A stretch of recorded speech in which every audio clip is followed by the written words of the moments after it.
चलो should we start. Okay, good morning, नमस्कारम। हाँ, तो कल हम लोगों ने यूनिट नंबर 6 स्टार्ट किया था। यूनिट नंबर 6 में हम लोगों ने कंटिंजेंट कॉन्ट्रैक्ट क्या होता है उसका मीनिंग पढ़ लिया था। कोलैटरल इवेंट क्या होता है उसका मीनिंग पढ़ लिया था। इसेंशियल्स क्या क्या होते हैं कंटिंजेंट कॉन्ट्रैक्ट को कंटिंजेंट बनने के लिए क्या क्या एलिमेंट्स लगते हैं वो पढ़ लिया था हम लोगों ने। और फिर लास्ट में हमने ये पढ़ा था कि what are the rules for the enforcement of contingent contract, कि कौन से सिचुएशन में कंटिंजेंट कॉन्ट्रैक्ट एनफोर्सेबल है, कौन से सिचुएशन में कंटिंजेंट कॉन्ट्रैक्ट एनफोर्सेबल नहीं है। ये हमने पढ़ लिया था कल तक। मैं एक क्विक रिवीजन लेती हूँ और फिर उसके बाद हम लोग जो डिस्टिंक्शन का पार्ट है वो कवर करेंगे, ठीक है? ओके है। मैंने आपको ये घर पे पढ़ के आने बोला था, आप लोगों ने पढ़ा? घर से पढ़ के आने बोला था, पढ़ा आप लोगों ने? गुड। कुछ डाउट है उसमें? होना ही नहीं चाहिए। देखो, कंटिंजेंट कॉन्ट्रैक्ट क्या होता है तो सेक्शन नंबर 31 में डिफाइन किया है।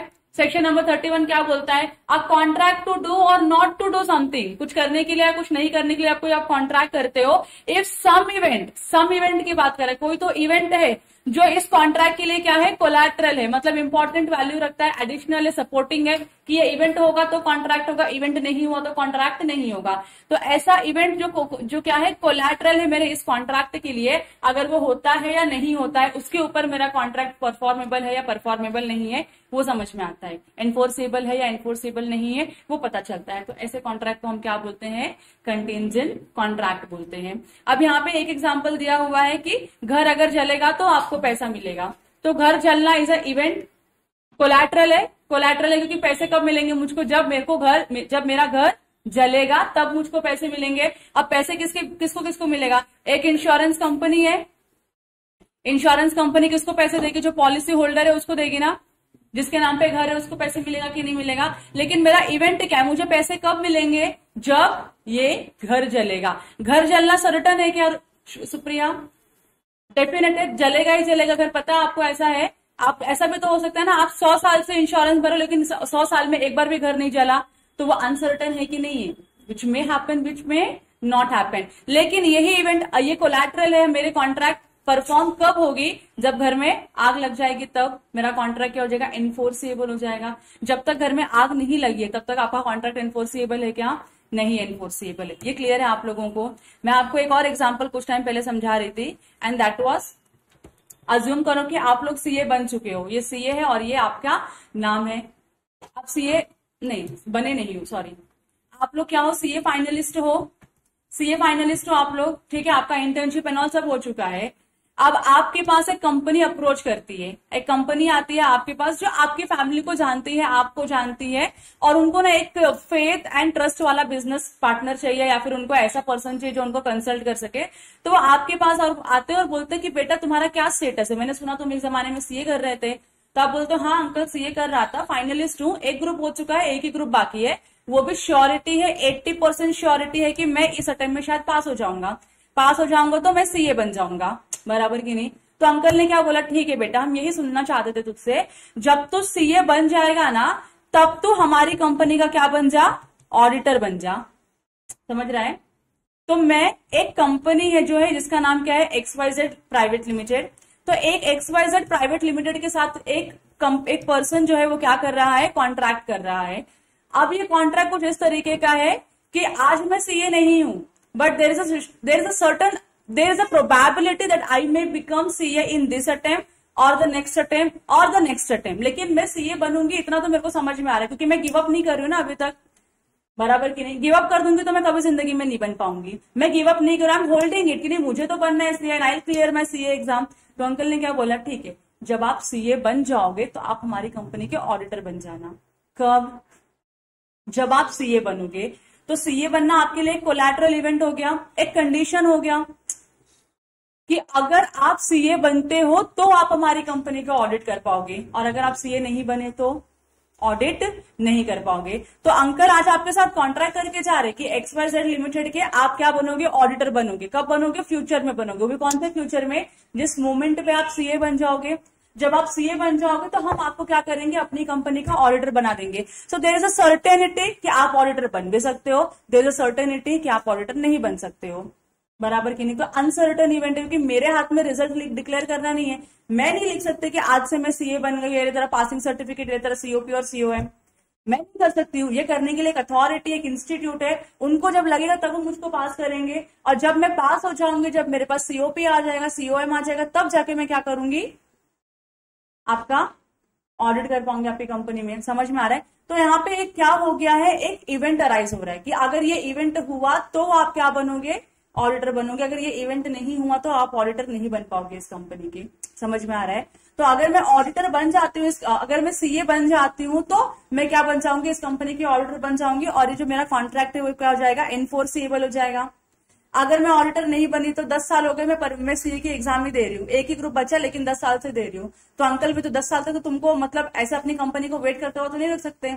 ही has to appoint somebody as an auditor in the company. तो अंकल ने बोला कि ठीक है, जब तू बनेगा तब मेरे पास आ जाना, तब देख लेंगे हम लोग। तो आज आप सीए नहीं बनना, तो ये कॉन्ट्रैक्ट एनफोर्सेबल है क्या? तो ये कॉन्ट्रैक्ट क्या है, अनएनफोर्सेबल कॉन्ट्रैक्ट है। समझ में आ रहा है आप लोगों को? इतना क्लियर हो रहा है? मैं खाली आपको जनरल अंडरस्टैंडिंग, क्योंकि आप लोगों ने क्वेरी रेस की डिस्टिंक्शन क्या है इसमें और उसमें, बस उसके लिए मैं क्या कर रही हूँ, कुछ एग्जाम्पल लेके ट्राई करने का, एक्सप्लेन करने का ट्राई कर रही हूँ। यहां तक समझा आपको? सो यहाँ पे सीए बनना इज एन कोलैटरल इवेंट। अगर आप सीए बनते हो तो आप इस कंपनी के ऑडिटर बनोगे, अगर आप सीए नहीं बनते तो कंपनी के ऑडिटर नहीं बनोगे। ये क्लियर हो गया? ये एग्जाम्पल याद रखना। अब कोलैटरल इवेंट क्या है, वो ये इन्होंने डिफाइन किया। किसने डिफाइन किया है? पोलाक और मुल्ला ने डिफाइन किया। इन्होंने बोला है ना ही ये परफॉर्मेंस है और ना ही ये क्या है, कंसिडरेशन है, पर ये कुछ तो ऐसा इवेंट या एक्टिविटी है जिसके होने से कॉन्ट्रैक्ट हो सकता है, जिसके नहीं होने से भी कॉन्ट्रैक्ट हो सकता है। समझ रहे आप लोगों को? मैंने आपको कल जाते जाते ये बोला था कि कंटीजेंट कॉन्ट्रैक्ट का जब आप कोई भी कंक्लूजन लिखोगे तो आपको ये ध्यान में रखना है कि आप कौन से साइड पे स्टैंड करते हो, काम होने वाला है या काम नहीं होने वाले पे। होगा तो कॉन्ट्रैक्ट परफॉर्म होना है कि नहीं होगा तब कॉन्ट्रैक्ट परफॉर्म होना है। क्योंकि आगे जाके जब हमने रूल्स ऑफ इन्फोर्समेंट पढ़े थे तो उसमें बहुत सारे सिचुएशंस अराइज होते हैं। ये होगा तो कॉन्ट्रैक्ट परफॉर्मेबल है, ये नहीं होगा तो कॉन्ट्रैक्ट परफॉर्मेबल है। तो you have to always think from the point of view as a promisor और as a person who gives the promise कि भाई ये हुआ तो मैं काम करूंगा, ये नहीं हुआ तो मैं काम नहीं करूंगा। तो आपको फिर देखना कि हाँ ये हो गया, मैंने बोला था ये हो गया तो मैं ये काम करूंगा, तो मुझको ये काम करना पड़ेगा। That means now the contract is enforceable. मैंने बोला था ये नहीं होगा तो मैं काम करूंगा, ये नहीं हुआ अब मुझे काम करना पड़ेगा, कॉन्ट्रैक्ट एनफोर्सेबल है मेरा। समझ में आ रहा है? तो you have to think from that perspective कि मैंने क्या बोला था, मेरी साइड क्या है। मेरी साइड मतलब प्रॉमिसर की साइड क्या है, कि प्रॉमिसर किस साइड पे स्टैंड ले रहा है, और उसके हिसाब से आपको जज करना है। आपके कॉन्ट्रैक्ट को देखना है कि कॉन्ट्रैक्ट एनफोर्सेबल है या एनफोर्सेबल नहीं है। तो पोलाक मुल्ला ने बहुत ही सिंपली बोल दिया, जो परफॉर्मेंस नहीं है, जो कंसिडरेशन नहीं है, जो लेकिन कुछ तो इवेंट है जो आपके कॉन्ट्रैक्ट मतलब उस इवेंट के ऊपर आपका कॉन्ट्रैक्ट होना कॉन्ट्रैक्ट नहीं होना डिपेंड करता है, उस इवेंट को हम क्या बोलते हैं, कोलैटरल इवेंट। ठीक है। अब उन्होंने फिर यहाँ पे अलग अलग वो एग्जांपल थे जो हम लोगों ने ऑलरेडी कवर किए हैं। अभी बता रहे कि एक कंटिजेंट कॉन्ट्रैक्ट को कंटिजेंट कॉन्ट्रैक्ट होने के लिए क्या क्या चीजें लगती है। तो सबसे पहला उन्होंने बोला कि कुछ तो इवेंट होना चाहिए या तो कुछ तो कंडीशन होना चाहिए, तभी हम क्या बोलेंगे वो कंटिजेंट इवेंट, तभी हम क्या बोलेंगे वो कंटिजेंट कॉन्ट्रैक्ट है। मतलब या तो कुछ इवेंट होना चाहिए, उन्होंने यहाँ पे बोला क्या है, सम इवेंट होना चाहिए। So the performance of contingent contract would depend upon the happening or non-happening of the some event. आपका कॉन्ट्रैक्ट परफॉर्मेबल है या आपका कॉन्ट्रैक्ट परफॉर्मेबल नहीं है, वो किस पे डिपेंड करता है, किसी इवेंट के होने पे या नहीं होने पे डिपेंड करता है। उसी के साथ साथ किसी कंडीशन के होने पे या नहीं होने पे डिपेंड करता है। तो हम क्या बोलेंगे, आपका कॉन्ट्रैक्ट कंटिजेंट कॉन्ट्रैक्ट है। फिर उसके बाद हम लोगों ने कुछ ऐसे एग्जांपल्स पे देखे थे जहां पे क्या था, जो कंडीशन था, that condition was itself the performance of the contract, कि आप गुड्स दोगे तो मैं आपको पैसे दूंगी, तो it is not a condition, आप परफॉर्म कर रहे हो ना। और performance is not equal to collateral event, performance is not collateral event, consideration is not collateral event, तो आपका कोलैटरल इवेंट बन ही नहीं सकता। तो यहाँ पे जो भी हमने एग्जांपल पढ़े थे तो उसमें ये लिखा था कि ये सारे जो सिचुएशन है वो क्या है, नॉर्मल कॉन्ट्रैक्ट है, कंटिजेंट कॉन्ट्रैक्ट के नहीं है। दूसरा उन्होंने क्या बोला था, event referred to as collateral to the contract. ये जो इवेंट है ना, ये आपके कॉन्ट्रैक्ट को रिलेट करना चाहिए। ऐसा नहीं होना चाहिए कि मैं बोल रही हूँ अगर आपके घर में आग लगेगी तो मैं आपको पैसे दूंगी, तो ये मेरा कोलैटरल इवेंट है। अगर मैं बोलती हूँ कि नहीं वहां पे कोई मर जाएगा फिर उसके बाद उसकी जो प्रॉपर्टी है उसकी प्रॉपर्टी उसको मिलेगी, तो तुझको ये पैसे मिलेंगे। मतलब कोई कोरिलेशन, कोई कनेक्शन ही नहीं बैठ रहा ना मेरे इस कॉन्ट्रैक्ट में। तो मेरे कॉन्ट्रैक्ट में कनेक्शन तो बैठना चाहिए ना यहाँ पे, कि हाँ भाई मैं कॉन्ट्रैक्ट जो कर रही हूँ, कॉन्ट्रैक्ट का बेसिस ये है कि ये घर है तेरा, और तेरा ये घर चलेगा तो मैं तुझको पैसे दूंगा। तो तेरा कोई दूसरा घर भी जला तो तेरे को उसके पैसे मिलेंगे क्या? नहीं मिलेंगे, क्योंकि मैंने कॉन्ट्रैक्ट कौन से इवेंट पे किया था? तो मैंने इस घर पे किया था कि इस घर में अगर आग लगेगी तो मैं तुमको पैसे दूंगा। बाजू के किसने भी घर में आग लगने दो, तुम्हारी किसी दूसरी प्रॉपर्टी में आग लगने दो, मुझे उससे मैटर नहीं करता। समझ में आ रहा है? तो ये क्या है आपके लिए? कोलैटरल इवेंट है। इस कॉन्ट्रैक्ट का कोलैटरल इवेंट है, मतलब बेसिस ही है। ये कॉन्ट्रैक्ट एनफोर्सेबल तब होगा जब ये इवेंट होता है या ये इवेंट नहीं होता है, तब होगा ना, बराबर की नहीं। अब मैं घर की बात करके मैं बोलूं तेरा घोड़ा मर गया तो उसको पैसे मिल जाएंगे, ऐसा हो सकता है क्या? नहीं, घोड़ा तो मेरे कॉन्ट्रैक्ट का पार्ट ही नहीं था। कॉन्ट्रैक्ट का पार्ट क्या है मेरा? तेरा घर है ना। और घर मतलब क्या? घर जलना चाहिए, खाली जलना चाहिए तो ही कवर है। तेरा घर बाढ़ से डूब के टूट जाएगा तो मैं उसके लिए कुछ रिस्पॉन्सिबल नहीं हूँ। जैसे 2013 में कहां पे बाढ़ आई थी? केदारनाथ में बहुत बाढ़ आया था, वहां पे जो घर वर थे सब टूट गए थे। तो आप लोगों ने बाढ़ का इंश्योरेंस, नेचुरल कैलामिटीज के अगेंस्ट का इंश्योरेंस नहीं लेता, आपने आग फायर के अगेंस्ट का इंश्योरेंस लिया था। तो अगर आपका घर बाढ़ से टूटता है, टूट के खराब हो जाता है, पानी में बह जाता है घर, तो उसके लिए इंश्योरेंस कंपनी रिस्पॉन्सिबल नहीं है पे करने के लिए, क्योंकि इंश्योरेंस कंपनी ने क्या बोला था? तुम्हारे घर में आग लगनी चाहिए, आग लगी तो मैं पैसे दूंगा, आग नहीं लगी तो मैं पैसे नहीं दूंगा। तुम्हारा घर तो डिस्ट्रॉय हो गया बाढ़ से, लेकिन आग लगी क्या घर में? पानी की वजह से डिस्ट्रॉय हुआ ना, अर्थक्वेक की वजह से डिस्ट्रॉय हुआ ना। मैं रिस्पॉन्सिबल नहीं हूं आपको पैसे देने के लिए। समझ रहे हैं क्या आप लोगों को? तो इस टाइप के इवेंट को हम क्या बोलते हैं? कोलैटरल इवेंट बोलते हैं। अब ये जो कोलैटरल इवेंट है, ये हो भी सकता है, ये नहीं भी हो सकता है। ये रिस्क हो सकता है तो बहुत बड़ा लॉस हो जाएगा कि नहीं हो जाएगा? तो लॉस को कवर करने के लिए हम इंश्योरेंस लेते हैं ना। तो जरूरी नहीं कि हो ही जाएगा, हो भी सकता है, नहीं भी हो सकता है। किसी किसी सिचुएशन में प्रोबेबिलिटी होती है हो जाएगा, किसी किसी सिचुएशन में प्रोबेबिलिटी होती है नहीं होगा। आपको पता है आपके आजू बाजू के 10 घर है, 10 घर में कभी ना कभी तो कुछ ना कुछ तो ब्लास्ट हुआ ही है। अगर कुछ ब्लास्ट नहीं हो तो कम से कम दिवाली के दिन तो कोई तो वो रॉकेट लगाता है और किसी के विंडो से किसी के घर में जाता है और जल जाता है घर। हो सकता है कि नहीं? आग लगनी थी, आग लगी तुम्हारे घर में, अब इंश्योरेंस कंपनी रिस्पॉन्सिबल है पैसे देने के लिए आपको, बराबर की नहीं। समझ में आ रहा है? तो जरूरी नहीं कि हर साल तुम्हारे घर में ही आग लगेगी। It can be any person house. तो क्या लकी ड्रॉ में निकल रहा है, जिसके घर पर रॉकेट गया उसी घर में आग लग रही है, अदरवाइज तो कोई दिक्कत ही नहीं है। So this event is itself क्या? ये इवेंट क्या है? अपने आप में अनसर्टेन है। घर भी बोल रहा है मेरे में आग लग सकती है, मेरे में आग नहीं लग सकती है। मैं अपने ऊपर पेट्रोल डाल के जलाने वाला नहीं अपने आप को। लगी तो ठीक है, नहीं लगी तो भी ठीक है। That is collateral event. अब उसके आगे क्या बोला है? Event should not be मियर will of the promisor. देखो इवेंट, मैं चाहती हूं कि मुझको इंश्योरेंस कंपनी से पैसे मिले, मेरे चाहने से मुझको पैसे मिल जाएंगे इंश्योरेंस कंपनी से? नहीं। मुझे अगर इंश्योरेंस कंपनी से पैसे लें तो पहले मेरे घर को आग लगनी पड़ेगी। मतलब मैं जलाऊं सामने से, ऐसा नहीं होना चाहिए। जलाते बैठोगे नहीं तो हर साल आप जला नहीं रहे, लेकिन अगर आप जला दिए और जला के अगर आप पैसे रिकवर करना चाहते हो तो डेफिनेटली इन्वेस्टिगेशन जब होगा तो आप उसमें पकड़े जाओगे और आपको कोई इंश्योरेंस का पैसा नहीं मिलेगा। कुछ तो ऐसा मतलब अपने आप से आग लगनी चाहिए। मतलब आप कुछ गलती से गैस खुला छोड़कर आ गए, किसी ने लाइटर मतलब अगरबत्ती दिया लगाया था, दिया गिर गया और पूरे घर में आग फैल गई, हो सकता है। बहुत ही हाइपोथेटिकल सिचुएशन है लेकिन हो सकता है, होता है कभी कभी। मूवीज वगैरह में ऐसे दिखाता है, आग ऐसे लगती है मूवीज में, पर्दे में दिया चल पर्दे में दिया लग गया और पूरा पर्दा चल गया, पूरे पर्दे से पूरा घर जल जाता है। होता है, हो सकता है। कोई इसमें ऐसा ये नहीं है कि आग नहीं लगेगी। घर में आग लगा रहे तो लगने के चांसेस है पूरा का पूरा। तो अब वो क्या बोल रहे हैं? मुझे पैसे चाहिए। ऐसे बोलने से आपको पैसे नहीं मिलेंगे, वो इवेंट भी तो होना चाहिए। तो जो प्रॉमिसर का सिर्फ विल होगा अगर, तो वो कंटिंजेंट कॉन्ट्रैक्ट नहीं होगा। विल के साथ साथ उसमें अनसर्टेनिटी भी होनी चाहिए। मैं चाहती हूँ कि मुझको पैसे मिले, लेकिन कब? जब मेरा घर जलेगा तब। तो इसका ये नहीं मतलब मैं खुद माचिस की तीली लेके आग लगा दूं घर के अंदर, तब पैसे नहीं मिलेंगे आपको। समझ में आ रहा है? तो विल तो होता ही है, कहीं ना कहीं तो आपकी इच्छा होती है कि ये काम हो जाए। जैसे ए बी को बोलता है कि मेरी इच्छा है कि तू सी से शादी कर ले, लेकिन जरूरी थोड़ी ना कि बी सी से शादी करेगा।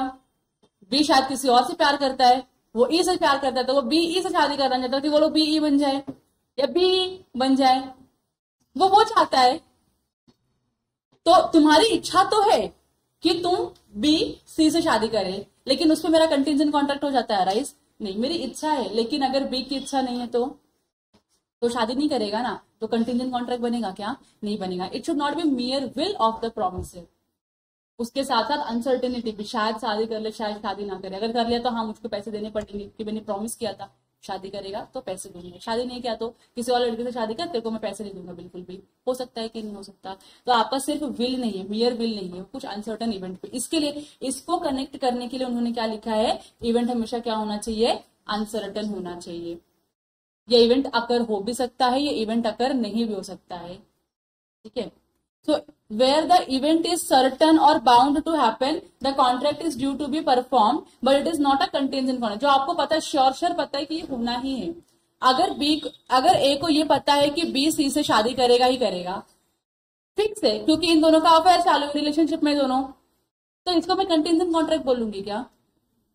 पता है मैं बी सी से शादी करने वाला, दोनों मिलकर बी सी बनने वाले, और कुछ नहीं होने वाला है। लेकिन अनसर्टेनिटी है। अभी मैं प्रार्थना को बोलूंगी, प्रार्थना ये X% शादी कर लो, इससे करेगी प्रार्थना शादी उससे? मैं प्रार्थना को तो प्रार्थना शादी करो, तुमको 10 लाख रुपए दूंगी। So there is a probability, शायद वो करे शायद वो ना करे। अनसर्टेनिटी है कि नहीं, होने में और नहीं होने में। अच्छा मैं चाहती हूँ प्रार्थना इस X से शादी करे, X में तो रेडी होना चाहिए ना प्रार्थना से शादी करने के लिए। दोनों की इच्छाएं मिलनी चाहिए। मेरी इच्छा है प्रार्थना इससे शादी करे, बहुत अच्छा लड़का है, इससे अच्छा तो सोलमेट प्रार्थना को मिल ही नहीं सकता। मेरी इच्छा है शादी करे प्रार्थना, लेकिन मेरी इच्छा से प्रार्थना शादी करेगी क्या? नहीं। अब वो प्रार्थना की भी इच्छा होनी चाहिए कि हाँ भाई उसको भी लड़का पसंद आना चाहिए, पैसे अच्छे होने चाहिए उसके पास, दिखने के लिए ढंग का होना चाहिए थोड़ा, बराबर की नहीं। अगर प्रार्थना को ठीक लगा तो प्रार्थना शादी करेगी, और प्रार्थना ने हाँ बोला शादी के लिए, तो आई हैव टू पे हर, बराबर की नहीं। तो ये अनसर्टन है कि नहीं है? अनसर्टन है कि नहीं है? क्या पता प्रार्थना किसी और से प्यार करती, प्रार्थना बोलती नहीं मुझे नहीं करनी है इस बंदे से शादी, क्या आप काला इंसान उठा के लेकर आए हो? मैं उधर यूएई में कोई बंदा बैठा है, मैं उसको डेट करूंगी, मैं उससे शादी करूंगी, कर सकती है। फिर ये अनसर्टन हो गया कि नहीं हो गया? बराबर की नहीं, अनसर्टन है कि नहीं। और क्या पता जिससे मैं शादी करने की बात करूँ सुन के प्रार्थना से शादी को पागल हो गया, जैसे अपने सलमान भाई पागल हो सकते कुछ इवेंट सुन के, तो फिर ये अनसर्टन हो गया ना, अब तो होनी ही नहीं है शादी, हाँ कि ना। तो इवेंट क्या होना चाहिए आपका? अनसर्टन। अगर इवेंट सर्टन है या पता है आपको ये होके ही रहेगा, तो ये आपका कंटीजेंट कॉन्ट्रैक्ट नहीं बनता है, तो ये क्या बन जाता है? आपका नॉर्मल कॉन्ट्रैक्ट बन जाता है। क्लियर है आप लोगों को? आपको डाउट है कि आप बीकॉम पास नहीं करोगे? आपको डाउट है कि आपसे बीकॉम पास नहीं होगा? मतलब किसी ब्लैंक पेपर पे मैं लिखवा लूँ तुमसे कि तुम बताओ बीकॉम फेल हो जाओगे, तुम नहीं लिखोगे। तुमको पता है बीकॉम इतना छोटा है एग्जाम है कि हम पास हो जाएंगे, वो भी हम नहीं पढ़कर भी गए ना तो भी हम पास हो जाएंगे, इतनी तो बीकॉम की कैपेसिटी है, बराबर की नहीं। तो सर्टन है कि नहीं है? फिर तुम पढ़ो तुम मत पढ़ो फर्क नहीं पड़ता, तुम बीकॉम पास होने वाले हो। लेकिन तुम सीए पास हो गए सीए पास नहीं हो गए वो अनसर्टन है भाई। वो तुम टॉपर होने के बाद तुम सोचो कि शायद मैं टॉपर है मैं सीए बन जाएगा, जरूरी नहीं है। बन भी सकते हो लेकिन जरूरी नहीं है कि तुम बन ही जाओगे, बराबर की नहीं। मेरे को बहुत प्राउड हूँ, मेरे को लगता है मैं सीए बन जाएगी। मैं अभी 2 अटेम्प्ट में पेपर लिखेगी, 2 अटेम्प्ट में पास हो जाएगी मैं, मेरे को लगता है। इंस्टीट्यूट को भी तो लगना चाहिए जो मेरे को लग रहा है कि हाँ ये पास हो सकती है, बराबर की नहीं।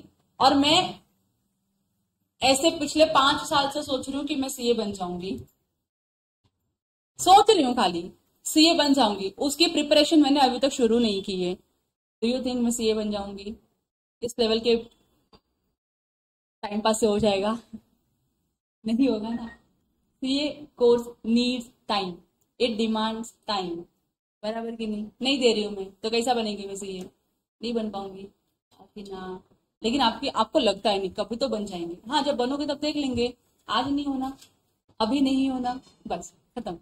और जो तुम्हारे प्रैक्टिस है तो समझ में भी तो नहीं आ रहा कि तुम बनी जाओगे शायद से, हाँ कि ना। तो ये क्या है, इवेंट क्या होना चाहिए? अनसर्टन होना चाहिए। तो जैसे अभी कल अनसर्टेनिटी थी, बारिश हो भी सकती थी बारिश नहीं भी हो सकती थी। अगर मैं अगर श्रावणी को बोलती श्रावणी देखो आज बारिश होके रहेगी और बारिश हो जाती, अब मतलब श्रावणी बारिश होगी तो तुमको मुझे 5000 रुपीज देने पड़ेंगे ताकि मैं पकौड़े खा के बैठू आराम से घर पे चाय पकौड़े के साथ।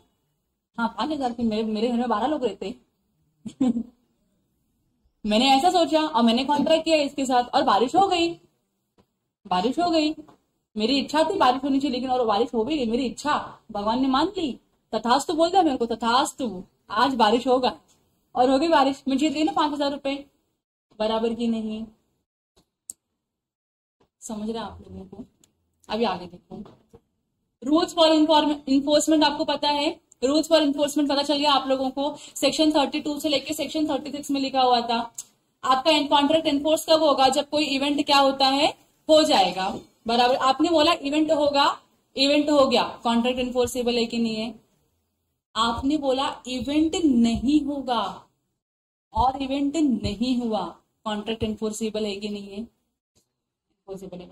आपने बोला इवेंट इस टाइम में ही होगा और उस टाइम के अंदर इवेंट हो गया, कॉन्ट्रैक्ट एनफोर्सेबल है कि नहीं है? आपने बोला ये इवेंट इतने टाइम में तो हो ही नहीं सकता और नहीं हुआ, तो कॉन्ट्रैक्ट इन्फोर्सेबल है कि नहीं है? मैं आपको एक साइड बता रही हूँ एनफोर्सेबिलिटी वाली, तो आपको समझना है कि अपोजिट साइड में क्या होगा, हमेशा अनएनफोर्सेबल। क्लियर है? तो ये हम लोगों ने सेक्शन 33 में हमने जब कोई इवेंट नहीं होने की बात की थी और वो इवेंट नहीं हुआ तो कॉन्ट्रैक्ट एनफोर्सेबल होगा। मैंने बोला ये इवेंट नहीं होगा और वो इवेंट हो गया, तो अब कॉन्ट्रैक्ट एनफोर्सेबल है कि नहीं है? फिर से सुनो, मैंने बोला ये इवेंट नहीं होगा, नहीं होगा तो कॉन्ट्रैक्ट एनफोर्सेबल है, क्योंकि ये नहीं होगा तो I will pay you money. Event हो गया, अब अनएनफोर्सेबल हो गया ना, कॉन्ट्रैक्ट क्या हो गया आपका?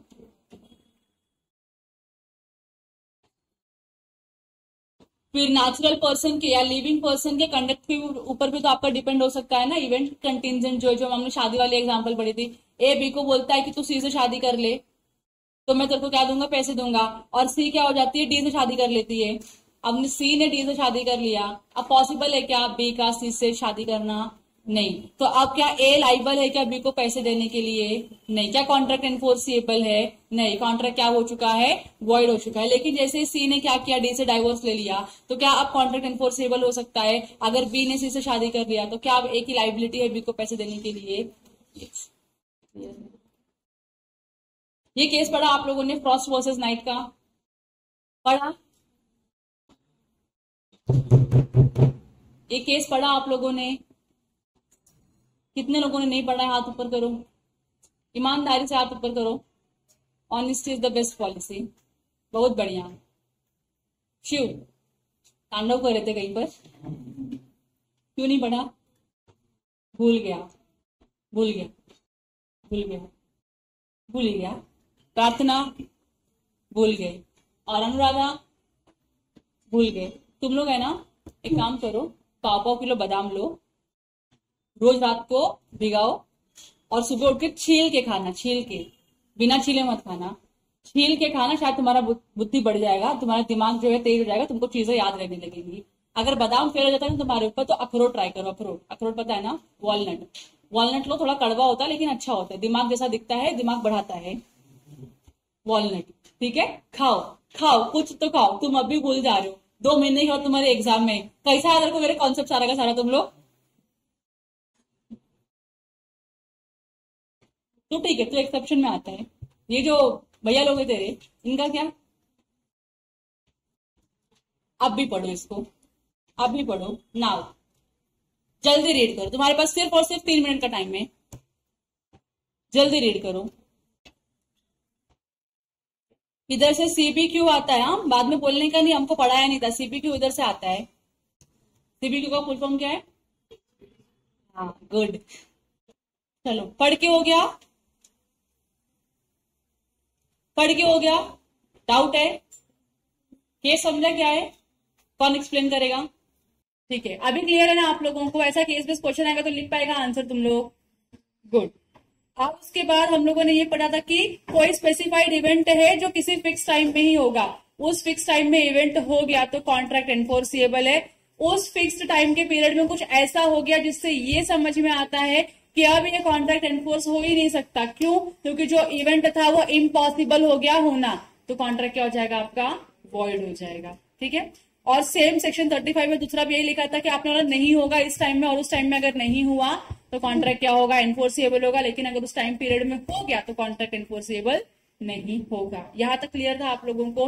और 36 में हमने ये देखा था कि इम्पॉसिबल इवेंट, ऐसे इवेंट जो इम्पॉसिबल है तो कभी वो कॉन्ट्रैक्ट बन ही नहीं सकते, वो क्या है आपके वॉइड अग्रीमेंट से ही माने जाएंगे। सूरज कभी वेस्ट से नहीं आ सकता, दो पैरेलल लाइन कभी एक दूसरे को इंटरसेक्ट नहीं कर सकते। यहां तक क्लियर है आप लोगों को? तो ये क्या था, इम्पॉसिबल करने वाला इम्पॉसिबल इवेंट था, तो इसके लिए यहाँ पे कोई कॉन्ट्रैक्ट बना ही नहीं, वॉइड अग्रीमेंट का वॉइड अग्रीमेंट ही रह गया। ठीक है, अब उसके बाद मैंने आपको डिस्टिंक्शन पढ़ के आने बोला था, वेरी गुड, आप लोग पढ़कर आए हो, आप डाउट्स लेकर आए हो, तो मेरे को और अच्छा लग रहा है, तो मैं आपको एक्सप्लेन करती हूँ अभी। पहला पॉइंट क्या बोला है, बेसिस ऑफ डिफरेंस में मीनिंग की। पहले मीनिंग पढ़ के क्लियर कर लेते हैं। आप लोगों ने वेजरिंग अग्रीमेंट इसके पहले वाले यूनिट्स में पढ़ लिया था, इस यूनिट में आपने कंटिंजेंट कॉन्ट्रैक्ट पढ़ा है। मीनिंग देखते क्या लिखा है। A contingent contract is a contract to do or not to do something. तो कंटिंजेंट कॉन्ट्रैक्ट क्या है, कुछ करने या कुछ नहीं करने का एक कॉन्ट्रैक्ट है। लेकिन ऐसे ही हो जाएगा, ऐसे ही आप कुछ करने की बात करते हो कर दोगे, कुछ नहीं करने की बात करते हो नहीं करोगे, नहीं। With reference to a collateral event, यहाँ पे ये इंपॉर्टेंट है कि नहीं है, तो एक कोलैटरल इवेंट के रेफरेंस में हमारा कॉन्ट्रैक्ट है जो कंटिंजेंट है, वो हो भी सकता है, मतलब करना भी पड़ सकता है, नहीं भी करना पड़ सकता है, नहीं भी करना पड़ सकता है। वो कब डिपेंड, वो किस पे डिपेंड करता है, ये जो कोलैटरल इवेंट है इसके होने पे या इसके नहीं होने पे डिपेंड करता है। समझ में आ रहा है आप लोगों को? With reference to a collateral event happening और नॉट हैपनिंग, तो कोलैटरल इवेंट हो रहा है या नहीं हो रहा है उसके ऊपर डिपेंड करता है मेरा ये कॉन्ट्रैक्ट परफॉर्मेबल है या नॉन परफॉर्मेबल है, एनफोर्सेबल है या नॉन एनफोर्सेबल है। तो इस टाइप के कॉन्ट्रैक्ट को ही मैं क्या बोलती हूँ, कंटिंजेंट कॉन्ट्रैक्ट बोलती हूँ। तो ये क्या है, कंटिंजेंट का मतलब ही क्या होता है अपना पूरा वो सिंपल बोलू तो अनसर्टन होता है, लाइकलीहुड होता है कि शायद से ये हो भी सकता है, शायद से नहीं भी हो सकता, बराबर कि नहीं। ये कॉन्ट्रैक्ट होगा, लेकिन कब होगा, जब ये इवेंट बने, जो कोलैटरल इवेंट है, कोलैटरल इवेंट हुआ तो कॉन्ट्रैक्ट होगा, कोलैटरल इवेंट नहीं हुआ तो कॉन्ट्रैक्ट नहीं होगा। ये हो सकता है सिचुएशन। दूसरा साइड पे तो हो सकता है, मैंने बोला कोलैटरल इवेंट नहीं होगा तो कॉन्ट्रैक्ट एनफोर्सेबल है, कोलैटरल इवेंट होगा तो जो कॉन्ट्रैक्ट है वो एनफोर्सेबल नहीं है, ये भी तो हो सकता है सिचुएशन, बराबर की नहीं। Either it can be to do or it can be not to do anything or something. तो डू और डू नॉट में तो कुछ भी आ सकता है, मैं कौन से साइड पे स्टैंड करती हूँ वो मैटर करता है। वेजरिंग अग्रीमेंट क्या बोलता है, a wagering agreement is a promise to give, ये क्या है, प्रॉमिस है, मतलब ये क्या है, एक वादा।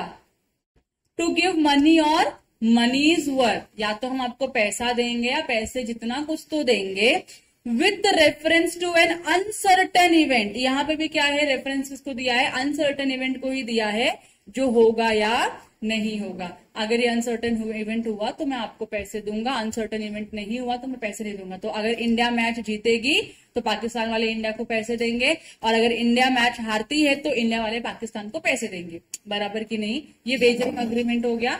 वेजरिंग का मतलब ही क्या होता है, सुप्रिया, सुप्रिया वेजरिंग का अग्रीमेंट क्या होता है, स्पेक्यूलेशन, सट्टेबाजी, गैम्बलिंग, इसको सिंपल सिंपल लैंग्वेज में ऐसे आप बोल सकते हो, बेटिंग, गैम्बलिंग, स्पेक्यूलेशन बोल सकते हो आप लोग, ठीक है। तो ये वेजरिंग कॉन्ट्रैक्ट, ये आपका वेजरिंग अग्रीमेंट के बारे में बताया है कि आपका एक प्रॉमिस है जहां पे आप पैसे दोगे या पैसे का वर्थ दोगे। अगर कोई अनसर्टन होता इवेंट होता है या अनसर्टन इवेंट नहीं होता है तो उसके ऊपर डिपेंड करता है। तो यहाँ पे हम क्या प्रॉमिस कर रहे हैं, हम बोल रहे हैं हम ये काम करेंगे या हम ये काम नहीं करेंगे, वो डिपेंड करता है अगर हमारा कोई इवेंट होता है या नहीं होता है। तो यहाँ पे हम पैसे की बात नहीं कर रहे अभी, पहले इतना समझो। यहाँ पे बहुत ही क्लियरली लिख दिया लोगों ने कि हम क्या देंगे, मनी देंगे या मनी का वर्थ देंगे आपको, ये क्लियर हो गया। Second point, reciprocal promise. मैंने आपको बताया व्हाट इज रेसिप्रोकल प्रॉमिस, मैं आपके लिए कुछ करूंगी आप मेरे लिए कुछ करो, that is known as reciprocal promises. दोनों ही पार्टीज के साइड से गिव एंड टेक रिलेशनशिप होता है कि नहीं होता है, ये रेसिप्रोकल प्रॉमिसेस है। वेजरिंग अग्रीमेंट में यही हो रहा है कि मैं प्रॉमिस करती हूँ अगर तू हारेगा तो तू मुझको 5000 रुपीज देगा और मैं हारा तो मैं तुझको 5000 रुपीज दूंगा, बराबर के लिए। तो यहां से कुछ आने की प्रोबेबिलिटी है, यहां से कुछ आने की प्रोबेबिलिटी है। देखो, a wagering agreement consist of reciprocal promises, कि मैं तेरे लिए ये करूंगा तो मेरे लिए ये करना। कब, जब ये इवेंट हुआ तब, नहीं हुआ तो नहीं करना है। यहां तक क्लियर है आप लोगों को ये। देखो, कंटिंजेंट कॉन्ट्रैक्ट क्या बोलता है, the contingent contract may not contain reciprocal promises. क्योंकि अगर मैं आपको बहुत ही पहला एग्जांपल बताऊं, पहला एग्जांपल क्या था, इंश्योरेंस वाला। घर में आग लग गई, तो घर में आग लगने के लिए मैंने तो कुछ नहीं किया, मैं मेरा रूटीन कर रही थी, आग लग गई। आग लगना मेरा परफॉर्मेंस था क्या? आग लगना मेरा कंसिडरेशन है क्या? नहीं। लेकिन आग लग गई है ना, अब क्या इंश्योरेंस कंपनी लायबल है मुझको पैसे देने के लिए? मैं इंश्योरेंस कंपनी को क्या दे रही हूँ इन रिटर्न? वो छोड़ दो। और तो ऐसा कुछ नहीं जा रहा है, और तो ऐसा कुछ नहीं जा रहा है ना। तो यहाँ पे रेसिप्रोकल प्रोमिसेस जनरली नहीं होता है। इंश्योरेंस वाले लेंगे तो ऐसा बोलते, तो contingent contract may not contain a reciprocal promises, कि आप उनके लिए कुछ कर नहीं रहे हो, वो आपके लिए कुछ कर रहे हैं, आप उनके लिए घर चला के नहीं दे रहे हो, दे रहे हो। वैसे देखेंगे तो आप घर चला रहे हो तब जाके उनको पैसे देने की लाइबिलिटी उनके सर के ऊपर आ रही है, लेकिन आपका ऐसा कोई रेसिप्रोकल प्रॉमिस नहीं होता है घर चलाने का। जल गया तो आपको पैसे मिलेंगे, अनसर्टन इवेंट है, जला तो आपको कंपनी, जो इंश्योरेंस कंपनी है वही पैसे देगी। तो आप नॉर्मली चेक करोगे तो वन साइड कंसिडरेशन ही आता है, और आप देखोगे तो जब इंश्योरेंस का वैल्यू आता है, क्लेम आता है, तो इट्स ह्यूज, बहुत वैल्यू आती है, करोड़ों की वैल्यू आती है इंश्योरेंस के रिटर्न्स में। मतलब क्लेम अगर आप जब करते हो किसी भी चीज के लिए, आपका कितना बड़ा इंश्योरेंस है उतना बड़ा आपको क्लेम मिलता है। समझ में आ रहा है? तो अगर आपने 5 करोड़ का क्लेम लिया, 5 करोड़ का इंश्योरेंस लिया रहेगा, तो आपको 5 करोड़ के आसपास का तो क्लेम आने वाला है। तो आ रहा है अच्छा खासा पैसा। ये 5 करोड़ लेने के लिए आपने क्या किया? घर चलाया, बराबर की नहीं। तो कंटिजेंट कॉन्ट्रैक्ट में क्या हो सकता है? रेसिप्रोकल प्रोमिसेस नहीं हो सकता। ठीक है। और आगे क्या बोला है? Uncertain event. In a contingent contract the event is collateral. ये मेन है कि नहीं है? ये जो इवेंट है ये मेन है। अगर ये इवेंट हुआ तो ही कंटिजेंट कॉन्ट्रैक्ट क्या होगा? एनफोर्सिएबल होगा। ये अनसर्टेन इवेंट ही है जिसको हम बोल रहे कोलैटरल इवेंट, ये अनसर्टेन ही होना चाहिए। लेकिन ये इवेंट होने पे ही तो मेरा कॉन्ट्रैक्ट परफॉर्म होना है, यही तो डिपेंड कर रहा है। अगर ये इवेंट ही नहीं होता तो मेरा कॉन्ट्रैक्ट परफॉर्मेबल ही नहीं है, और अगर ये इवेंट होता ही नहीं तो ये कंटिजेंट कॉन्ट्रैक्ट बनता ही नहीं। ये इवेंट है, घर में आग लगना एक इवेंट है, इसकी वजह से ये कॉन्ट्रैक्ट क्या है? मेरा परफॉर्मेबल है। समझ में आ रहा है? क्या लिखा है? In a contingent contract the event is collateral.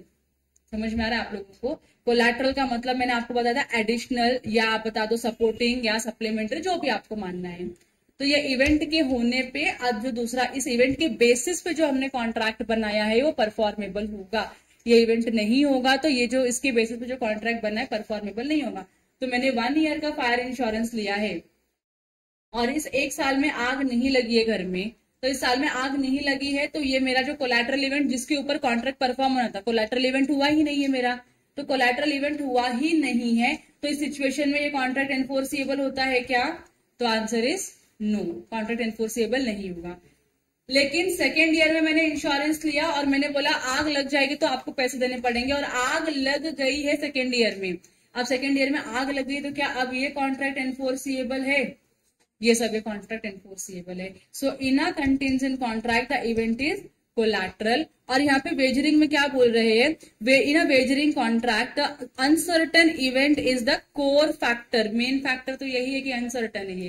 तो इंडिया जीतेगी या पाकिस्तान जीतेगी मेरे को नहीं पता, लेकिन इंडिया जीतेगी तो मुझको पैसा मिलेगा, मुझको ये पता है। पाकिस्तान जीतेगी तो उसको पैसे मिलेंगे, मुझको ये पता है। समझ में आ रहा है?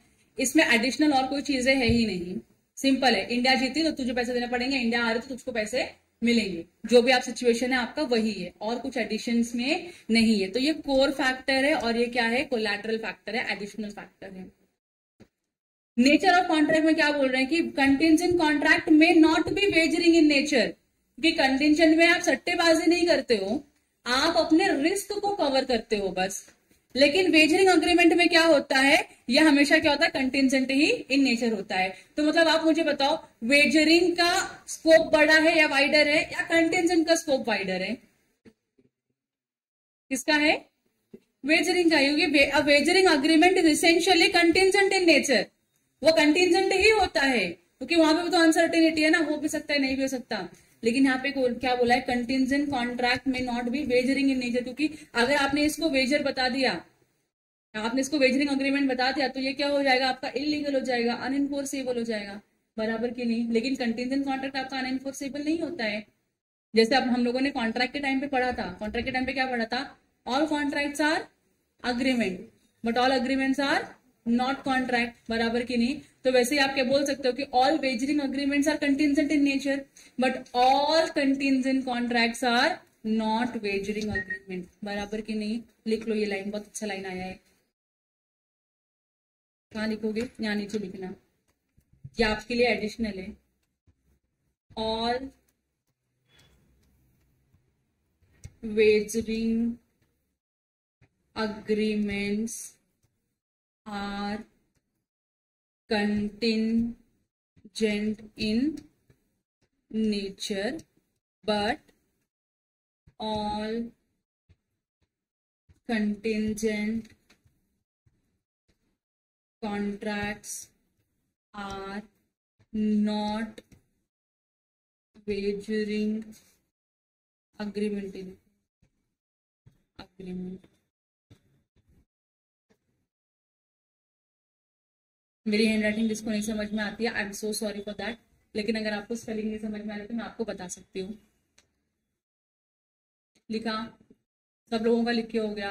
तो यहाँ पे जो सबसे ज्यादा इंपॉर्टेंट फैक्टर है डिस्टिंग्विश करने का इन दोनों को, वेजरिंग अग्रीमेंट को भी और कंटिंजेंट कॉन्ट्रैक्ट को भी, तो सबसे पहला है आपका इंटेंशन। पार्टीज का इंटेंशन क्या है इस टाइप के कॉन्ट्रैक्ट में, ट्रांजैक्शन में एंटर करने का। अगर आपका इंटेंशन जेन्युइन है और लीगल है, आप अपने रिस्क को कवर करना चाहते हो, then it is contingent contract. ऐसे ही आपने टाइम पास में सट्टेबाजी कर रहे हो, आप लोगों को अच्छा लगता है करने के लिए, तो आपने वो कॉन्ट्रैक्ट में टाइप के कॉन्ट्रैक्ट में अग्रीमेंट में एंटर किया है, तो आपका वेजरिंग अग्रीमेंट माना जाएगा। अगर आपका स्पेक्युलेशन इंटेंशन है तो वेजरिंग है, स्पेक्युलेशन इंटेंशन नहीं है तो वेजरिंग नहीं है, वो कंटिंजेंट कॉन्ट्रैक्ट है। ये लाइन लिख के हो गया आप लोगों का, सबका लिख के हो गया। आगे बढ़े। अब देखो, इंटरेस्ट ऑफ कॉन्ट्रैक्टिंग पार्टीज। मुझे बताओ, अब जो भी कॉन्ट्रैक्टिंग पार्टीज है, यहाँ पे इंश्योरेंस कंपनी और यहाँ पे ये पॉलिसी होल्डर जो भी है, इन दोनों का सब्जेक्ट मैटर क्या होगा? घर ही होगा ना। घर इनके लिए ये इंश्योरेंस कंपनी क्या चाहेगी हमेशा, इधर आग ना लगे तो हमको पैसे देने नहीं पड़ेंगे, और ये क्या चाहते रहेगा, लग जाए। एक बार तो लगे, देखे कितना पैसा मिलता है, क्या क्या होता है, घर रिनोवेट करवा लेंगे थोड़ा सा, हो सकता है कि नहीं हो सकता है। देखो इसको आइडिया भी मिल गया, इंश्योरेंस लेगा, आग लगवाएगा और रिनोवेशन का पैसा निकलवाएगा उसमें से। देखो, contracting parties have the interest in the subject matter in the contingent contract. तो ये सब्जेक्ट मैटर है, इसमें इन लोगों का इंटरेस्ट है, लेकिन contracting party have no interest in the subject matter. यहाँ पे जो क्या, वो मैच जीतना और हारना, इनका कोई इंटरेस्ट इसमें नहीं था। जीत भी सकती है, हार भी सकती है। ऐसा कुछ इनका दाव पे लगा था क्या? जिंदगी, जायदाद, नहीं, कुछ दाव पे नहीं लगा था। Doctrine of mutuality of lose and gain. Doctrine का मतलब क्या होता है? रूल होता है। तो यहाँ पे क्या है? Rule of mutuality of lose and gain. तो वेजरिंग अग्रीमेंट में हमेशा होता है एक पार्टी जीतती है, एक पार्टी हारती है, बराबर की नहीं। So in a wagering contract is wagering contract is a game of losing and gaining alone matters. यहाँ पे जीतना मैटर करता है बस, और कुछ नहीं। अगर एक पार्टी जीती तो दूसरी पार्टी क्या होती है? हमेशा हारती ही है। Contingent contract is not based on doctrine of mutuality of lose and gain. यहाँ पे एक पार्टी जीतेगी, एक पार्टी हारेगी, ऐसा नहीं होता है, क्योंकि जो दूसरी पार्टी है जो पैसे दे रही है, जहां पे इंश्योरेंस कंपनी है, उसने वो रिस्क को कवर करने के लिए क्या लिया था? आप लोगों से प्रीमियम लिया था, बराबर की नहीं। तो यहाँ पे म्यूचुअलिटी ऑफ गेन और लूज का कोई कंसिडरेशन नहीं होता है, कोई मैटर यहाँ पे नहीं इंक्लूड होती है। और इफेक्ट क्या है? तो कंटिंजेंट कॉन्ट्रैक्ट हमेशा क्या होते हैं? वैलिड होते हैं, और जो वेजरिंग अग्रीमेंट है वो हमेशा क्या होता है? वॉइड होता है। आई होप सभी आप लोगों को ज्यादा इसमें और ज्यादा जाने की जरूरत नहीं है, इतना तो समझ जाते हो तो दैट इज इनफ। क्लियर है? तो आपको जब डिस्टिंक्शन लिखना है तो आपको ये पॉइंट ऑफ व्यू याद रखना है कि ये कॉन्ट्रैक्ट वैलिड है तो आपको उस पॉइंट्स को हाईलाइट करना है, और ये अग्रीमेंट वॉइड होता है तो आपको उसको उस तरीके से हाईलाइट करना है। क्लियर हो गया? चलो, अब जो आज का अगला और मस्त टॉपिक है that is quasi contract. Quasi contract वो कॉन्ट्रैक्ट है जो रियल कॉन्ट्रैक्ट नहीं है। यहाँ पे ना कॉन्ट्रैक्टिंग पार्टीज एक दूसरे को जानती है, ना ऑफर होता है, ना एक्सेप्टेंस होता है, ना कंसिडरेशन की कोई बात होती है, कुछ नहीं होता है, लेकिन लॉ बोलता है ये क्या है? कॉन्ट्रैक्ट है। तो क्या ये कॉन्ट्रैक्ट है? सच में कॉन्ट्रैक्ट है? यस, ये कॉन्ट्रैक्ट, क्योंकि लॉ ने बोला ना। नालायक तुम लोग लॉ से बड़े हो क्या? नहीं। तो लॉ ने अगर बोला कि ये इसको हम क्वासी कॉन्ट्रैक्ट बोलेंगे, भले ही कॉन्ट्रैक्ट में क्या ना हो? ऑफर ना हो, एक्सेप्टेंस ना हो, कंसिडरेशन ना दिखे, कुछ भी ना हो, तो भी हम क्या बोलेंगे? इसको कॉन्ट्रैक्ट बोलेंगे, बराबर की नहीं। अब पढ़ो, ये जो पहला पैराग्राफ है ना, ये एकदम तुमको बेसिक ब्रीफिंग दे रहा है। मैं पढ़ाती हूँ, रुको मैं पढ़ाती हूँ, सॉरी मैं पढ़ाती हूँ। अ valid contract must contain certain essential elements, बराबर की नहीं? बताओ क्या क्या एलिमेंट है वो क्विकली। ऑफर, एक्सेप्टेंस, ऐसे बताओगे मेरे को तुम लोग, offer, acceptance, consideration, essential elements of a valid contract पूछा ना मैंने आप लोगों को, याद आ रहा है? याद आ रहा है? हाँ बताओ अभी। There are two parts, section 10 में है, सेक्शन 10 में नहीं है। पहले ये बताओ जो सेक्शन 10 में नहीं है क्विकली।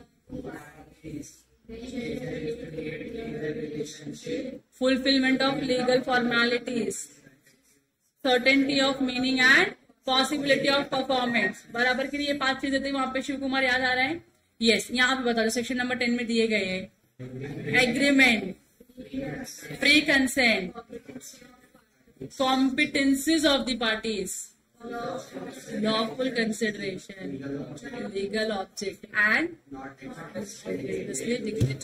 ये बराबर है। अगर ये सारे चीजें आपके कॉन्ट्रैक्ट में होती है तो आप क्या बोलते हो? ये एक वैलिड कॉन्ट्रैक्ट है, बराबर की नहीं? So a valid contract must contain certain essential elements such as offer, acceptance, capacity to contract, consideration and free consent, बराबर की नहीं? सारी चीजें होनी चाहिए। But sometimes the law implies promise imposing obligation on one party and conferring a right in favor of the other. तो sometimes law क्या करते? लॉ बोलते तुम्हारे तो मैं अभी कॉन्ट्रैक्ट बना के दूंगी। कैसे? मैं क्या करूंगी? एक पार्टी है जिसके ऊपर मैं ऑब्लिगेशन डालूंगी। ऑब्लिगेशन क्या होता है? ऑब्लिगेशन क्या होता है? ड्यूटी होती है ना कि आपको ये काम करना ही पड़ेगा। मैं बोली तो मेरे को ना बोल के दिखाएगा, जैसे तुम्हारी मम्मी होती है, मुझको ना बोलेगा तो ये काम करने के लिए थड़ मारती है ना 2-4 आप लोगों को। वैसे लॉ है, लॉ बोलता है मैं बोल रहा हूं ना ये काम करना है तो करना ही पड़ेगा। You can not say no to it. On the other hand, अगर एक के ऊपर ऑब्लिगेशन तो दूसरे पार्टी के पास क्या आएगा? राइट्स आएगा। तो इसको बोलते तेरा बेटा तेरे पास राइट है, तू तो ये काम करवा के ले, नहीं क्या ना मेरे को बता, देख मैं उसको दौड़ के आएगी फिर से, बराबर की नहीं? तो वही होता है। तो लॉ क्या कर रही है? इम्पोज कर रही है एक पार्टी के ऊपर ऑब्लिगेशन और दूसरे पार्टी को क्या दे रही है? राइट्स दे रही है। राइट्स ग्रांट करेगी, तेरा ये राइट है, अधिकार है, अपने अधिकार को छोड़ मत। Clear? When there is no offer, ये कब कर रही है? जब वहां पे ऑफर नहीं है, एक्सेप्टेंस नहीं है, कंसेंट नहीं है, कंसिडरेशन नहीं है, कुछ भी नहीं है, तो भी लॉ बोलती है तेरे को मानना पड़ेगा ये कॉन्ट्रैक्ट है।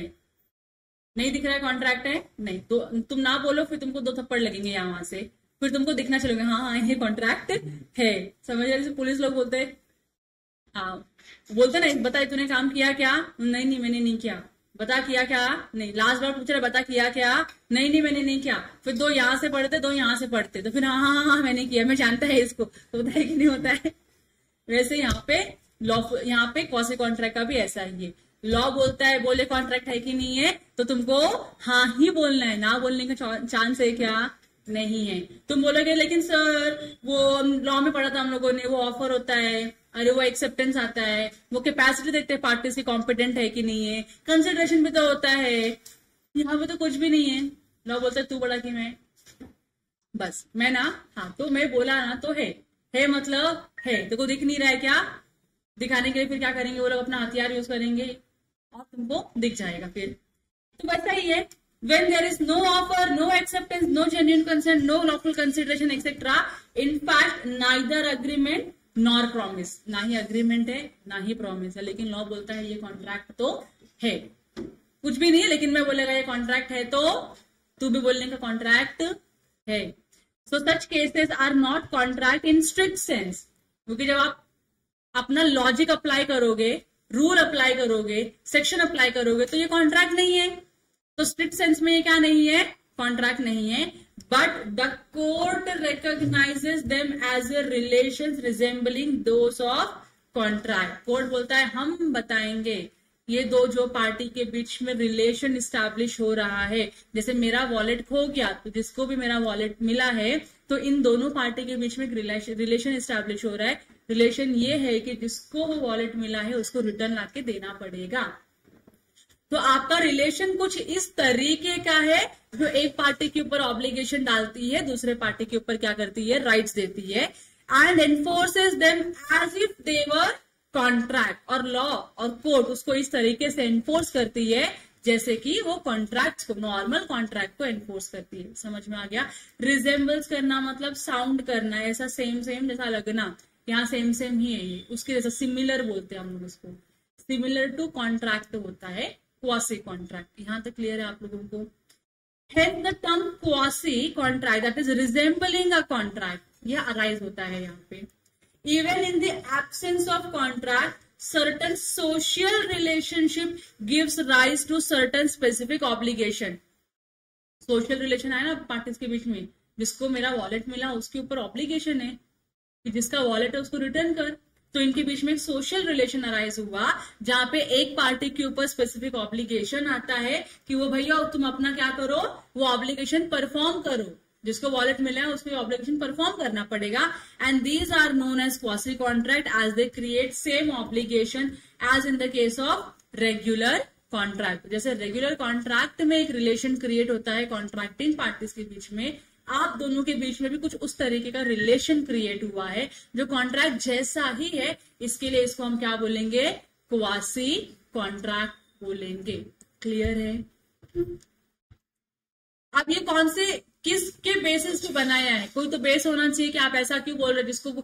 जिसको वॉलेट मिला उसका वॉलेट ना, वो गरीब इंसान था, खाना नहीं खाया था तो उसको पैसे चाहिए थे, भगवान ने उसको गिफ्ट दिया वॉलेट का और उसको पैसे मिल गए, खाना खा रहे पेट भर के। ऐसा होना चाहिए क्या? नहीं, लॉ बोलती नहीं। ये एक प्रिंसिपल के ऊपर बेस्ड है। वो प्रिंसिपल क्या है? Equity, justice and good concise, good behaviour. Justice मतलब वो भाई किसी का नुकसान हो रहा है ना, तुम अगर किसी का वॉलेट यूज कर लेते हो, पैसे निकाल लेते हो तो नहीं देते हो तो उसका नुकसान हो रहा है, तो जस्टिस नहीं सर्व कर रही है। और इक्विटी, इक्वालिटी तो होनी चाहिए ना। कल को तुम्हारा वॉलेट हो जाएगा तो तुम भी तो चाहोगे ना कि मेरा वॉलेट मुझको मिल जाना चाहिए कि नहीं। हाँ, तो बस इसी प्रिंसिपल्स के ऊपर हमने क्या किया है? क्वासी कॉन्ट्रैक्ट को डिफाइन किया गया है। क्लियर हो गया? और उसके आगे क्या लिखा है? क्वासी और constructive contract rest upon a Maxim's. इसी को आप कंस्ट्रक्टिव कॉन्ट्रैक्ट भी बोल सकते हो। तो अगर आपको एग्जाम में कंस्ट्रक्टिव कॉन्ट्रैक्ट करके टर्म दिखा तो बोलना नहीं, पढ़ा नहीं था हम लोगों ने। क्वासी कॉन्ट्रैक्ट का ही दूसरा नाम क्या है? Constructive contract. ठीक है? आप क्या बोल रहे हैं? ये कौन से मैक्सिम के ऊपर या फ्रेज के ऊपर डिपेंड करता है? So no man must grow rich out of another person's loss. किसी दूसरे के लॉस से आप अपने आप को रिच मत बनाओ। किसी दूसरे का वॉलेट हो गया तो आप यूज करके अपने आप को अमीर मत मानो। समझ में आ रहा है? जिसका वॉलेट खोया है उसको दो, जिससे आपने एक्स्ट्रा पैसे लिए उनको रिटर्न करो, जिनसे आपने गलती से पैसे ले लिया उनको भी पैसे रिटर्न करो। समझ रहे हैं आप लोगों को? तो आप किसी और की प्रॉपर्टी को यूज करके अपने आप को अमीर मत बनाओ। ये मैक्सिम के ऊपर क्वासी कॉन्ट्रैक्ट का पूरा जो सिचुएशन है बेस्ड है। ठीक है? क्या लिखा है? क्या मैक्सिम है? No one must grow rich out of another person's loss. यहां तक समझ गए आप लोगों को? अब यहाँ पे 3-4 एग्जाम्पल दिए हैं। पहला एग्जाम्पल क्या लिखा है? टी एक बिजनेसमैन है जो एक गुड्स सी के दरवाजे के सामने गलती से छोड़ के चला जाता है। कभी होता ना, विंग कंफ्यूज हो जाते हैं या फिर रूम नंबर कंफ्यूज होते, तो एक कहीं पे छोड़ के चला गया। तो टी को लगा कि ये किसका है, जिसका भी रियल ओनर है। से for example real owner D है, तो टी को लगा ये डी का घर है, डी का घर है तो उसका पार्सल है तो उसको वहां पे दे देता हूं मैं। और उसने वहां पे पार्सल रख दिया, लेकिन वो घर किसका था? सी का था। तो गलती से टी ने क्या किया? सी के घर के सामने डी का गुड्स छोड़ दिया ना। तो अब सी को क्या करना चाहिए था? जब मालूम है तेरा पार्सल नहीं है तो रिटर्न कर देना चाहिए था कि नहीं मेरा पार्सल नहीं, गलती से आ गया। अब तूने देखा कि पार्सल आया, मस्त, चलो खोलो, ओपन करो, देखो क्या अंदर निकलता है और अपना आइटम मिलेगा। अपने घर पे आया तो अपना आइटम हो गया। ऐसा करके आपने पार्सल खोल लिया और उसमें कुछ खाने पीने के आइटम्स थे और आपने खाने पीने बैठ गए, टीवी लगाया, पॉपकॉर्न देखा, खा लिया, बैठ गया मस्त मजे में। अब जिसका भी गुड्स था, जिसने मंगाया था, उसको नहीं मिला, क्या उसको लॉस हुआ? क्या वो पर्सन के पास राइट है इस पर्सन से पैसे रिकवर करना, उतना अमाउंट तो रिकवर करना? भाई तूने मेरा 1000 रुपए का गुड्स खाया है, निकाल 1000 रुपए, बराबर की नहीं? हाँ। So she trades the goods as his own, so she is bound to pay for the goods. समझ में आ रहा है आप लोगों को? अगर आपने गुड्स नहीं मंगाया फिर भी आपके पास गुड्स आया, आपने उस गुड्स को यूज कर लिया, तो now it is your responsibility कि आप जिसका भी गुड्स था उसको पैसे दे दो। क्लियर है? गुड्स तो दे नहीं पाओगे क्योंकि गया अंदर, तो क्या दे दो, कम से कम पैसे ही दे दो। पहला एग्जांपल क्लियर है क्वासी कॉन्ट्रैक्ट का। दूसरा, A pays some money to B by mistake, मतलब ए ने गलती से बी को कुछ पैसे दे दिए जो बी के पैसे नहीं थे, तो क्या बी को रिटर्न करना चाहिए? So it is really due to see, या एक्चुअल में किसके पैसे थे? सी के पैसे थे जो उसने गलती से बी को दे दिया। तो क्या बी जो है उसको पैसे रिटर्न करने चाहिए ए को? Yes. So B must refund the money to A. अपना तो क्या होता है, हम गरीब लोग हैं, पैसे आए ना देने का, बराबर की नहीं? ऐसा करोगे आप लोग? नहीं, ऐसा नहीं करना आप लोगों को। गलती से भी पैसे आ गए तो आपको रिटर्न, कभी कभी दुकानदारों के साथ होता है ऐसा।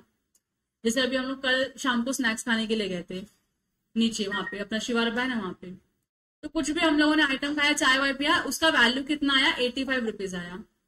लेकिन अंकल ने गलती से बोलते हैं कितना बोल दिया, उनको 65 बोला। अब मुझको पता है the actual bill amount is 85, uncle ने 65 बोला, तो मेरे पास दो चॉइस थी। मैं अगर नालायक होती तो मैं क्या करती? 65 देके निकल लेती वहां से, लेकिन मैं नालायक हूं क्या? मैंने क्या किया, मैंने बोला अंकल आप गलत बता रहे हो, आप प्राइस चेक कर लीजिए फिर से, इट इज 85 रुपीज ओनली, और मैंने 85 ट्रांसफर करके आई उनको। अगर मैं ऐसा नहीं करती और बाद में अगर उनको मालूम पड़ता कि इस बिल का, इस टेबल का जो बिल हुआ था वो बिल में कम पैसे आए हैं, तो हम वहां पे बार बार फ्रिक्वेंटली विजिट करते हैं, तो वो हमको बोल सकते हैं ना कि आप देखो उस दिन ये आइटम खाकर गए थे, आपने इतने पैसे कम दिए, 20 रुपीज आपने कम दिए। मांग सकते थे, वो मांग सकते थे। क्या मुझको देना पड़ेगा उनको? ये मैंने खाया ना उतने पैसे का गुड्स, तो मुझे देना ही पड़ेगा उनको। समझ रहे हैं आप लोगों को? तो गलती से भी आपके पास किसी और के पैसे आते हैं तो प्लीज उसको अपना न मानो, जिसका है उसको रिटर्न दे दो। आइए सर, अरे टिफिन दे रहे हैं खाली, ओके ठीक है। और थर्ड एग्जाम्पल क्या है? एग्जाम्पल नंबर 18 क्या बोलता है? A fruit parcel is delivered under a mistake to R who consumes the fruit. Fruit parcel आया, मतलब फ्रूट बास्केट आया, गलती से आया उसके, उसने ऑर्डर नहीं किया था, लेकिन उसने क्या किया, गलती से आया वो फ्रूट्स क्या कर लिया, खा लिया, thinking them as a birthday present. शायद बर्थडे था उसको, तो उसको लग रहा है मेरा बर्थडे प्रेजेंट है, किसी ने तो सरप्राइज गिफ्ट दिया मेरे को फ्रूट्स का, और उसने खा लिया उसको बर्थडे प्रेजेंट समझ के। And R must return the parcel और पे फॉर द फ्रूट। जितना आपने नहीं खाया उतना रिटर्न कर दो, या तो जितना भी खा लिया है आप पूरा ही खा लो तो पूरे पैसे दे दो, जिसका भी था वो पार्सल उसको पैसे दे दो। ऑल्दो देखो यहाँ पे आर ने किसका फ्रूट खाया, आर को पता नहीं है, लेकिन खा लिया, तो आपको पता करना पड़ेगा किसका फ्रूट था और उसको जाके पैसे देने पड़ेंगे। तो उनके बीच में कोई अग्रीमेंट नहीं है कि आपको क्या करना पड़ेगा, ट्रू ओनर को पैसे या फ्रूट रिटर्न देना पड़ेगा। लेकिन लॉ बोलता है भाई तू इंडिया में रहता है, तेरे ऊपर ऑब्लिगेशन नहीं। मैं बता रहा ना क्वासी कॉन्ट्रैक्ट है, क्वासी कॉन्ट्रैक्ट है, तेरे को ये ट्रू ओनर को क्या करना पड़ेगा, उतने पैसे देने पड़ेंगे या उतना फ्रूट देना पड़ेगा। समझा आप लोगों को? So yet he is bound to pay as the law regards it as a quasi contract. तो बहुत जगहों पे होता है, बहुत जगहों पे नहीं होता है। यहाँ तक क्लियर है? समझा आप लोगों को? अब क्या बोल रहे हैं ये लोग? These relations are called quasi contractual obligation। ये जो रिलेशन अराइज हो रहा है ना, सोशल रिलेशन अराइज हो रहा है। देखो पार्टीज एक दूसरे को जानती भी नहीं है, ऑफर एक्सेप्टेंस अग्रीमेंट कुछ है ही नहीं, कंसिडरेशन की बात ही नहीं है, लेकिन एक काइंड ऑफ रिलेशन हुआ इस्टेब्लिश, कि आपने किसी और के गुड्स को कंज्यूम किया, यूज किया, या गलती से किसी और के पैसे एक्सेप्ट किए, तो आपके ऊपर एक कॉन्ट्रैक्चुअल ऑब्लिगेशन आता है कि आपको देना पड़ेगा। क्योंकि ये ऑब्लिगेशन ओरिजिनल नहीं है, आप लोगों ने क्रिएट नहीं किया है, लॉ आपके ऊपर इम्पोज कर रहा है, इसके लिए इसको हम क्या बोलते हैं, quasi contractual obligation। and in India it is also called as certain relations resembling those created by contract। तो आपको याद रखना, कहीं पे भी आपको सर रिलेशन रिजेंबलिंग वर्ड दिखता है ना, तो समझ जाने का वो लोग क्वासी कॉन्ट्रैक्ट की बात कर रहे हैं।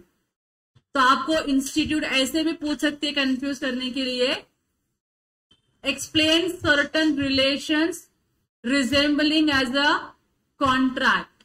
क्या लिख कर आओगे? क्वासी कॉन्ट्रैक्ट, और उसके अलग अलग जो सिनेरियोस है वो लिख के आना, और कुछ नहीं लिख के आना है।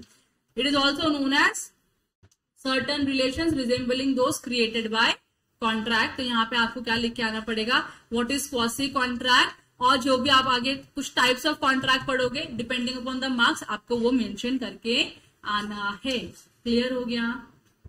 यहां तक क्लियर है आप लोगों को? आगे बढ़ू, देखो अब क्या बोला है, salient features of quasi contract, कुछ कुछ फीचर्स है क्वासी कॉन्ट्रैक्ट के, आप पढ़ो। पहले क्या बोल रहे हैं, in the first place such a right is always a right to money and generally though not always to liquidated sum of money. Generally क्या होता है, ये राइट टू मनी होता है, क्वासी कॉन्ट्रैक्ट है। आपका गुड्स मेरे पास आ गया, मैंने गुड्स कंज्यूम कर लिया, तो सामने वाली पार्टी क्या मांगेगी मुझसे, पैसे मांगेगी। आपका वॉलेट था, खो गया, मुझको मिला, तो मैंने वॉलेट आपको रिटर्न देना है, वॉलेट रिटर्न देने के लिए मैंने कुछ खर्चे किए, तो मैं वो भी तो मांग सकती हूँ ना आपसे, बराबर की नहीं। So in first place a right is such a right is always a right to money and generally though not always to a liquidated sum of money. या तो पैसे दो, जितने का तुमने मेरा गुड्स यूज किया उतने का पैसा दो, या तो मेरा गुड्स लाके दो। समझ रहे आप लोगों को? दूसरा क्या बोला है, it does not arise from any agreement of the parties concern but it is imposed by the law. क्योंकि आप लोगों ने अग्रीमेंट किया ही नहीं है, तो ये क्रिएटेड कॉन्ट्रैक्ट नहीं है, ये इम्पोज्ड कॉन्ट्रैक्ट है जो लॉ आपके ऊपर इम्पोज करता है। और तीसरा क्या बोल रहा है, it is a right which is available not against all the world but against a particular person और पर्सन्स ओनली। मेरा वॉलेट खोया है ना, तो मेरा वॉलेट अगर किसी एक्स पर्सन को मिला है तो मेरे पास पैसे लेने का राइट भी तो एक्स पर्सन के पास से है ना। मैं पूरी दुनिया से पैसे मांगते फिरूंगी, मेरा वॉलेट खो गया, तूने लिया क्या, पैसे दे मेरे को, ऐसा कर सकती हूँ मैं? नहीं। तो जिस पर्सन को वो गुड्स मिला है, जिस पर्सन ने उस गुड्स को कंज्यूम किया है, मेरा राइट उसी पर्सन के अगेंस्ट में कि भाई मैं तुझसे ही गुड्स रिकवर करूंगी, तुझसे ही पैसे रिकवर करूंगी, पूरी दुनिया के पीछे भागूंगी नहीं। So that in this respect it resembles as a contractual right। तो इसकी वजह से ये क्या माना जाता है, कॉन्ट्रैक्चुअल रिलेशन माना जाता है। अगर आप पूरे दुनिया के अगेंस्ट में आपको राइट मिल जाएगा तो ये कॉन्ट्रैक्चुअल ऑब्लिगेशन नहीं माना जाएगा। इसके लिए इसको हम क्या बोलते हैं, आपको right against a particular person ही मिला। वो कौन सा पर्टिकुलर पर्सन है, जिसने गुड्स रिसीव किया है। यहां तक क्लियर हो गया आप लोगों को? ये 3 सेलियंट फीचर थे, इसके बाद कुछ नहीं है। अब इसके बाद जो हमको पढ़ना है दैट इज केसेस या सिनारियोज या सिचुएशंस जो क्वासी कॉन्ट्रैक्ट की तरह ट्रीट किए जाते हैं, बट कॉन्ट्रैक्ट रियल कॉन्ट्रैक्ट नहीं है, लेकिन वहां पे क्वासी कॉन्ट्रैक्ट होगा। जहां पे रियल कॉन्ट्रैक्ट नहीं है, एक पार्टी का ऑब्लिगेशन है, दूसरी पार्टी का राइट है, तो इसको हम क्या बोलेंगे, क्वासी कॉन्ट्रैक्ट बोलेंगे। क्लियर हो गया? अभी जो types of contract quasi contract है 5 ही है, 1 2 3 4 5। अभी जो 5 टाइप ऑफ क्वासी कॉन्ट्रैक्ट है ये हम पढ़ेंगे after a short break of 10 minutes. चलेगा आप लोगों को? Good, thank you.